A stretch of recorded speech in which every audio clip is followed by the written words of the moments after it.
Hello दोस्तों। आज मैं आप लोगों के सामने एक नया टॉपिक डिलीवर करने जा रहा हूं जिसका नाम है एक्सीडेंट लॉ। ये टॉपिक एक सिनेरियो के ऊपर बेस्ड है जो कि एक गेम थ्योरी का टॉपिक है जिसमें हम नैश इक्विलिब्रियम निकालने की कोशिश करते हैं। तो आइए हम जानते हैं कि ये एक्सीडेंट लॉ क्या है और कैसे हम इस सिनेरियो में हम नैश इक्विलिब्रियम निकाल सकते हैं। इस गेम में हमारे पास दो प्लेयर हैं, एक तो इंजरर है और एक विक्टिम है।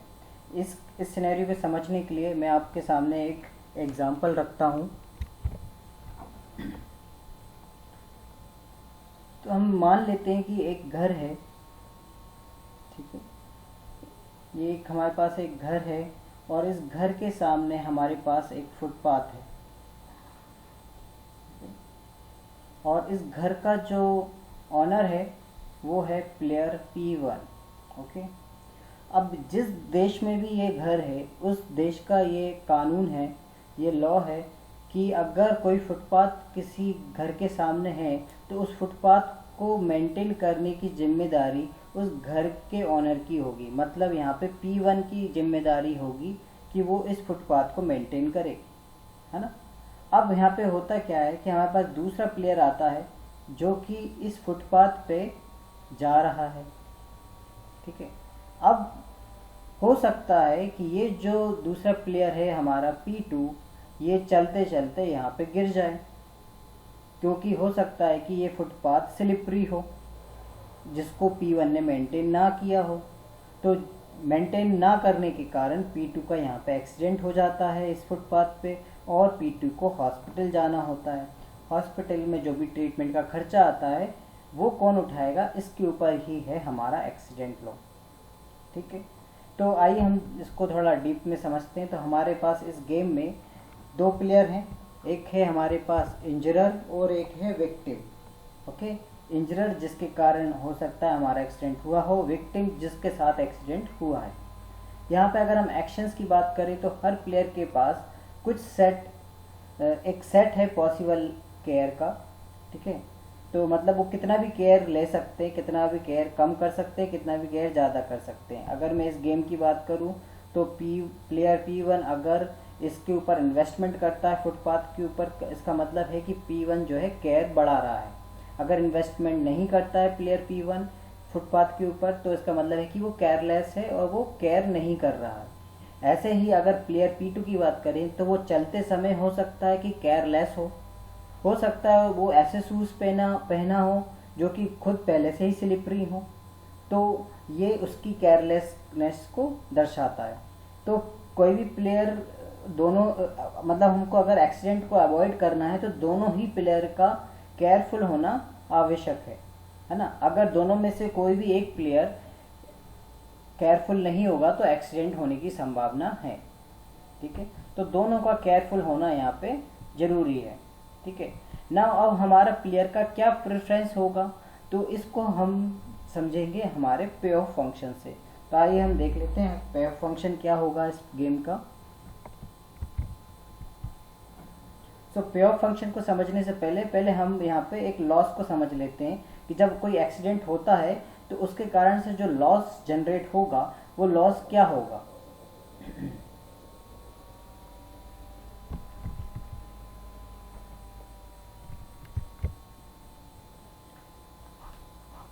तो लॉस कौन झेल रहा है, लॉस हो रहा है हमारे विक्टिम का, ठीक है। पर उस लॉस की भरपाई कौन करेगा ये हम हमारे लॉ के थ्रू समझेंगे, ठीक है। पहले तो हम समझ लेते हैं कि लॉस होगा कितना। तो लॉस यहाँ पे हमारा एक फंक्शन है LA, सो यहाँ A और B क्या है, A यहाँ पे रिप्रेजेंट कर रहा है care which is taken by injurer and B is representing the care is taken by victim. Okay, तो A जो है वो केयर को दर्शा रहा है जिसको हमारे इंजरर ने लिया है, B हमारी उस केयर को दर्शा रहा है जिसको हमारे विक्टिम ने लिया हुआ है और हमारा LA, B should be greater than 0। Loss हमेशा 0 से बड़ा होगा, ठीक है। अब यहाँ पर कि इस जो भी हमारा ये लॉस हुआ है उसका भुगतान कौन करेगा, कौन इस लॉस की भरपाई करेगा। तो इसके लिए एक लीगल रूल बनाया हुआ है जो कि बताता है कि कोई भी प्लेयर उस लॉस का कितना हिस्सा सबमिट करेगा। तो यहाँ पे एक फ्रैक्शन फंक्शन है जो कि बताता है कि इंजरर को कितना पेमेंट करना होगा लॉस का, ठीक है। और ये जो हमारा फ्रैक्शन फंक्शन है वो भी हमारा ए और बी को एज ए इनपुट ले रहा है। मतलब कि फ्रैक्शन फंक्शन को पता है कि इंजरर ने कितना केयर किया है और विक्टिम ने कितना केयर किया है, उस बेसिस पे ये फ्रैक्शन फंक्शन पता करेगा कि इंजरर को कितना पेमेंट करना है लॉस का। अगर समझ लीजिए कि अगर हमारा फ्रैक्शन फंक्शन की वैल्यू 1 आती है, इसका मतलब है कि उसको पूरा ही लॉस बियर करना होगा। किसको? इंजरर को। अगर हमारा फ्रैक्शन फंक्शन 0 आता है, इसका मतलब है कि इंजरर को कुछ भी पे नहीं करना है। और अगर हमारा फ्रैक्शन फंक्शन की वैल्यू 0.5 आती है, इसका मतलब है कि इंजरर को आधा लॉस बियर करना होगा, ठीक है। तो अब हम आ जाते हैं हमारे पे ऑफ फंक्शन पे। सबसे पहले हम हमारा पे ऑफ निकालेंगे इंजरर के लिए, देन हम निकालेंगे हमारा पे ऑफ विक्टिम के लिए, ओके। तो अगर मैं यहाँ पे कैपिटल यू से रिप्रेजेंट कर रहा हूँ पे ऑफ को, U1 लिखा हुआ है, इसका मतलब है कि दिस इज अ पे ऑफ प्लेयर 1, मतलब इंजरर। और हमको मालूम है कि ये पे ऑफ फंक्शन जो है ए और बी के ऊपर बेस्ड है। तो अब हम मान लेते हैं कि यहाँ पर जो हमारा प्लेयर है, ठीक है, उसने ए अमाउंट का केयर किया हुआ है। इसका मतलब है कि उसने ए अमाउंट इन्वेस्ट किया है फुटपाथ के मरम्मत के लिए, ओके। तो ऑब्वियसली ये जो ए है, ये इस अमाउंट को जो प्लेयर 1 है उसने स्पेंड किया है ना, इन्वेस्ट किया है। तो इसको हम कैसा लेंगे? माइनस लेंगे, नेगेटिव लेंगे, क्योंकि ये अमाउंट वो इन्वेस्ट कर रहा है फुटपाथ की मरम्मत के लिए। पर होता है क्या है कि हो सकता है कि वो जो उसने मरम्मत के लिए इन्वेस्टमेंट किया है वो सफिशिएंट ना हो, वो तब भी क्या हो जाता है? एक एक्सीडेंट हो जाता है। तो उस एक्सीडेंट के कारण जो भी लॉस होगा, उस लॉस का भरपाई इस प्लेयर 1 को भी करना होगा, राइट। तो हम पहले तो मान लेते हैं कि लॉस कितना हो रहा है। लॉस एक फंक्शन है जो कि किससे डिटरमाइन किया जा रहा है? ए और बी से। दोनों कितनी केयर कर रहे हैं उससे हम पता लगाएंगे कि लॉस कितना हो रहा है। पर उस लॉस का कितना परसेंटेज इंजरर पे करेगा, उसके लिए अभी हमने देखा कि हमारे पास एक फंक्शन है फ्रैक्शन फंक्शन, जो कि बताएगा कि हमें उस लॉस का कितना बोझ उठाना होगा, इस लॉस का कितना बोझ जो है इंजरर के ऊपर आएगा। ये कौन डिटरमाइन कर रहा है? हमारा फ्रैक्शन फंक्शन। तो ये भी हमारा क्या ही कहलाएगा? नेगेटिव। तो ये हो गया हमारा पे ऑफ किसका? इंजरर का। अब हम क्या कैलकुलेट करेंगे? हमारे विक्टिम का निकालेंगे पे ऑफ। तो हम यहाँ पे इसको U2 से रिप्रेजेंट कर रहे हैं। अगेन यहाँ पे जो पे ऑफ है वो हमारा ए और बी दोनों पर ही बेस्ड रहेगा।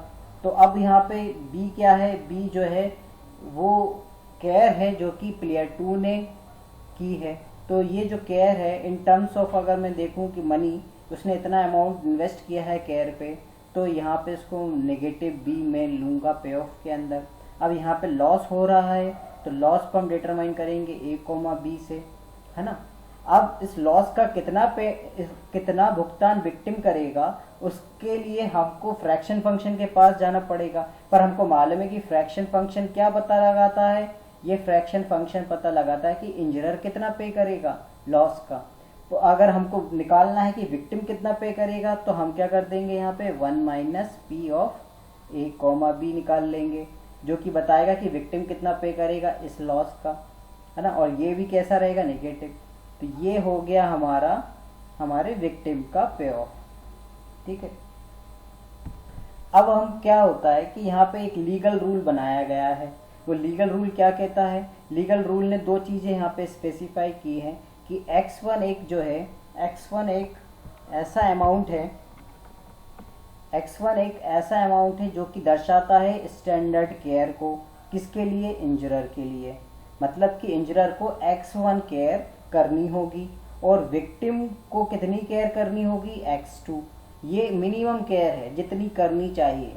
अगर इंजरर x1 से कम केयर करता है तो उसको भुगतान करना होगा। अगर विक्टिम x2 से कम केयर करता है तो उसको भी भुगतान करना होगा। तो as per the law we know that P A comma B क्या है, यहाँ पे एक फ्रैक्शन फंक्शन है ना। अब ये लॉ क्या कहता है कि अगर केयर जो कि इंजरर ने की है x1 से कम है और b जो कि केयर विक्टिम ने की है वो x2 से ज़्यादा है, मतलब किसने सफिशिएंट केयर की है, विक्टिम ने सफिशिएंट केयर से ज़्यादा केयर कर रहा है या उसके बराबर केयर कर रहा है, और जो आपका प्लेयर 1 है इंजरर वो जो कि केयरफुल नहीं है, तो उसको पूरा लॉस उठाना होगा। इसलिए पी ए कॉमा बी की वैल्यू क्या हो जाएगी 1 मतलब कि उसको पूरा लॉस उठाना होगा। जब फ्रैक्शन की वैल्यू 1 हो जाएगी तो उसको पूरा लॉस उठाना होगा। दूसरा केस जान लेते हैं, वो क्या कह रहा है, वो कह रहा है कि अगर इंजरर सफिशिएंट केयर से ज़्यादा केयर कर रहा है या उसके बराबर केयर कर रहा है और विक्टिम हमारा सफिशिएंट केयर नहीं कर रहा है, तो उस केस में हमारा जो भी फ्रैक्शन होगा वो 0 होगा, मतलब कि इंजरर को कुछ भी पे नहीं करना होगा। तो अब हम जान लेते हैं कि अब हमारा इसका असर क्या पड़ेगा हमारे पे ऑफ पर। तो हमने पहले भी पे ऑफ निकाला था। पे ऑफ हमने अगर प्लेयर 1 की बात करें तो प्लेयर 1 के लिए हमने पे ऑफ क्या निकाला था, minus A minus P A comma B multiply with loss of A B, ये हमारा था, है ना। अब हम इस रूल को अगर यहाँ पे लगाते हैं जो अभी हमने देखा, तो क्या असर पड़ेगा। अब ये रूल बोलता है कि अगर ए का केयर जो है सफिशिएंट केयर से कम है और बी का केयर सफिशिएंट केयर से ज़्यादा है, तो उस केस में हमारा जो ये फ्रैक्शन फंक्शन है इसकी वैल्यू हो जाएगी 1। तो हम अगर इसको यहाँ पे पुट कर देंगे तो हमारा निकल जाएगा ये पे ऑफ, राइट।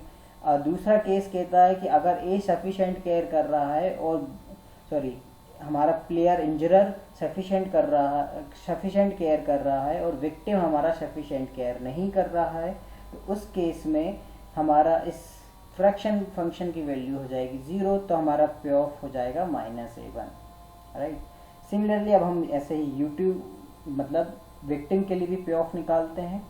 वही दो कंडीशन है हमारे पास। हमको मालूम था कि इसका पे ऑफ क्या था, -b1 minus P of A comma B multiply L of A B, ये हमारा पे ऑफ फंक्शन था।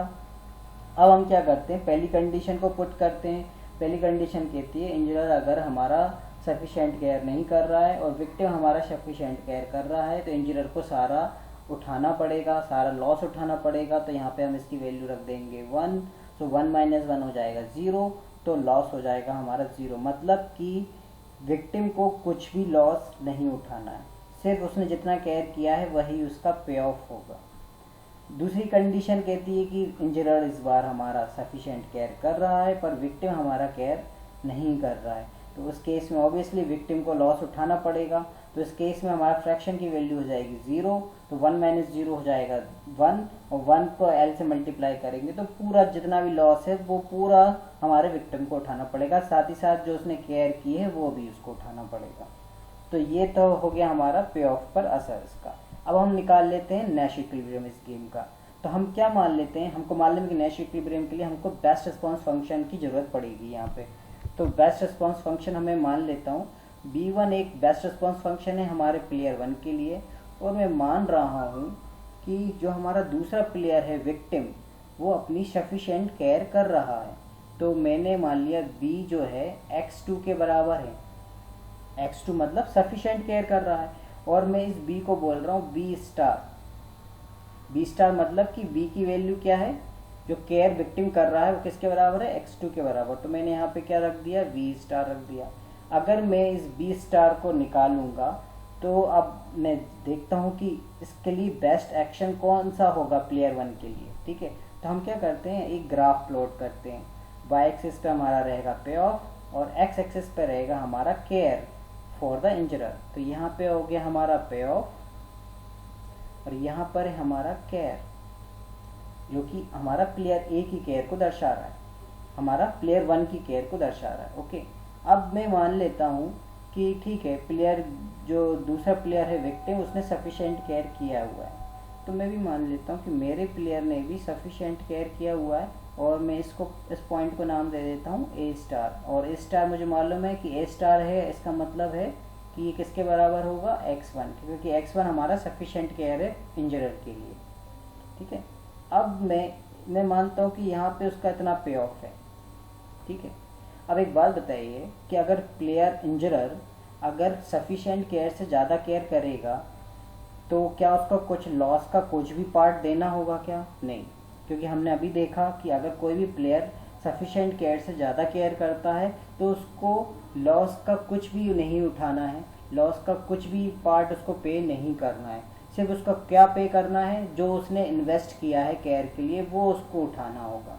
तो जैसे जैसे मैं इस सफिशिएंट केयर के बाद केयर को बढ़ाता जाऊंगा तो उसको सिर्फ क्या ही देना होगा, जो वो केयर दे बढ़ा रहा है उसी का अमाउंट उसको पे करना होगा। इसका मतलब है कि ये लीनियरली बढ़ता जाएगा ए के साथ। पर जैसे ही मैं केयर को कम करूंगा तो फिर सफिशिएंट केयर से कम लाऊंगा तो उसको साथ ही साथ क्या भी पे करना होगा, क्योंकि मुझे मालूम है हमारा पे ऑफ फंक्शन क्या कह रहा है, minus A minus P of A B L A B, हमको मालूम है ये, हाँ है ना। तो ये बोलता है कि अगर सफिशिएंट अगर हमारा ए जो है ए स्टार हो जाएगा तो ये चीज़ क्या हो जाएगी, हमारी ज़ीरो हो जाएगी और सिर्फ उसको ए ही पे करना होगा, जिससे कि ये फंक्शन लीनियर बन जाएगा। पर जब हमारा ए की वैल्यू ए स्टार से कम हो जाएगी तब उसको ये भी पे करना होगा, तो और साथ ही साथ ये भी पे करना होगा। तो उसका लॉस जैसे जैसे हम कम करते जाएंगे केयर को उतना ही ज़्यादा लॉस उसको उठाना पड़ेगा। तो इसलिए हमको कुछ इस तरीके का ग्राफ मिलेगा। अगर ऐसे ही अगर हम विक्टिम के लिए भी निकालें तो ये हमारा विक्टिम का पे ऑफ है और ये केयर जो है हमारा विक्टिम का केयर है।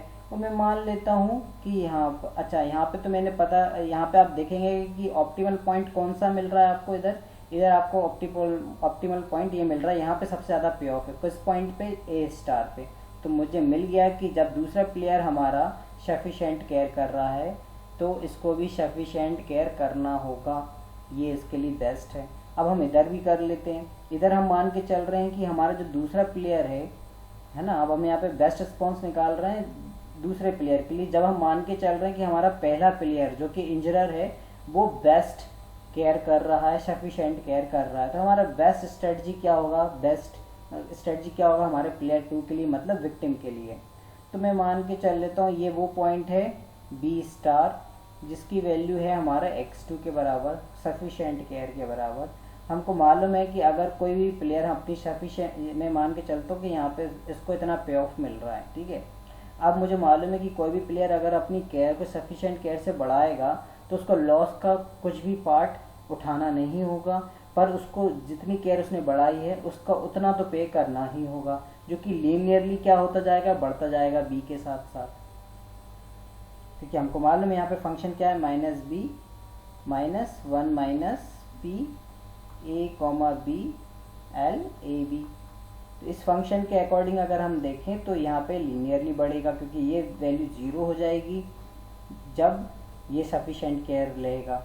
पर जब ये सफिशिएंट केयर से कम केयर करेगा तो ये वाला पार्ट हमारे विक्टिम को उठाना पड़ेगा और ये भी उठाना पड़ेगा। जैसे जैसे हम बी की वैल्यू बढ़ाते जाएंगे ये लॉस हमारा जो है ये वाला फ्रैक्शन विक्टिम के लिए बढ़ता जाएगा, तो यहाँ पर लॉस बढ़ता जाएगा।